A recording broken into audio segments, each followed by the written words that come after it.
Je suis ici sur le bord de l'eau, en pleine contemplation dans mon beau moment présent, en train de planifier ma prochaine retraite pour femmes. Celle-ci va être une journée parce que j'ai bien des clientes qui ont demandé, donc à place d'attendre en 2021 jusqu'à temps que le COVID, tout ça soit passé, je vais faire une retraite pour femmes dehors d'une journée, puis c'est tout survivre le moment présent. Mais ce que je veux vous parler aujourd'hui, ça va en lien avec la retraite aussi, c'est pourquoi c'est si difficile, où on est tellement bon à faire ce qu'on n'a pas le goût de faire.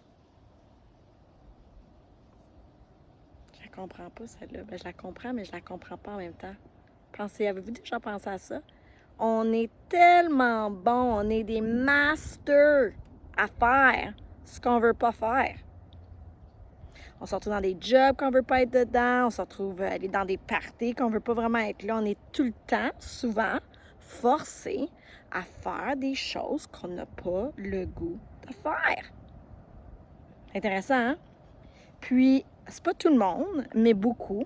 Puis je dirais après ça, on crée une vie qu'on n'est pas souvent en amour avec parce qu'on continue à aller contre le flot, donc contre le courant, place de juste lâcher prise puis surfer la vague. C'est intéressant, hein? Puis on passe à côté de notre vie, de notre bonheur, de notre plénitude, de notre joie. Puis notre mental nous amène à peut-être nous convaincre qu'on doit travailler plus fort pour avoir plus d'argent parce qu'après ça, je vais avoir une semaine off de plus, je vais avoir une job de plus haute, peut-être plus d'argent pour pouvoir finalement me donner la liberté pour faire ce que je veux faire.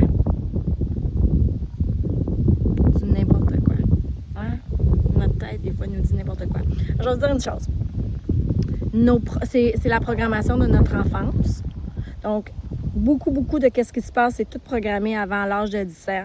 C'est pour ça que quand vous m'entendez parler des voix qui vivent dans votre tête, puis de pouvoir les nommer, pour les reconnaître, pour ne pas les écouter tout le temps, vous en détacher pour pouvoir retrouver votre voix et après retrouver votre bonheur, votre vie, puis être à l'écoute de soi. C'est bon d'être à l'écoute de soi. Alors, quand on était des petits gars, des petites filles, on vous ramener un petit peu dans le temps, nos parents nous ont enseigné d'être des bonnes filles, des bons gars, de faire attention quand on regarde la rue, de pas faire ça, non, touche pas à ça, fais pas ça. Oui, dis merci, c'est un beau cadeau. Alors, on est souvent, c'est pas mal, c'est juste de le comprendre. Et on fait ça parce qu'on vit dans une société, on apprend des valeurs, puis tout ça. Mais c'est quand on se sent obligé, forcé, puis on tombe après à la longue parce qu'on a tellement écouté puis on n'a pas fait ce qu'on voulait faire dans certains cas.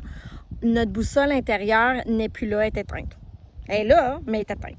Fait qu'on ne sait plus, je vais-tu à droite, je vais-tu à gauche, je veux-tu ce job-là ou aller là, je veux-tu à Toronto ou à Montréal, cette femme-là, pour moi, ça devient confus ici parce qu'on a souvent appris à ne pas écouter.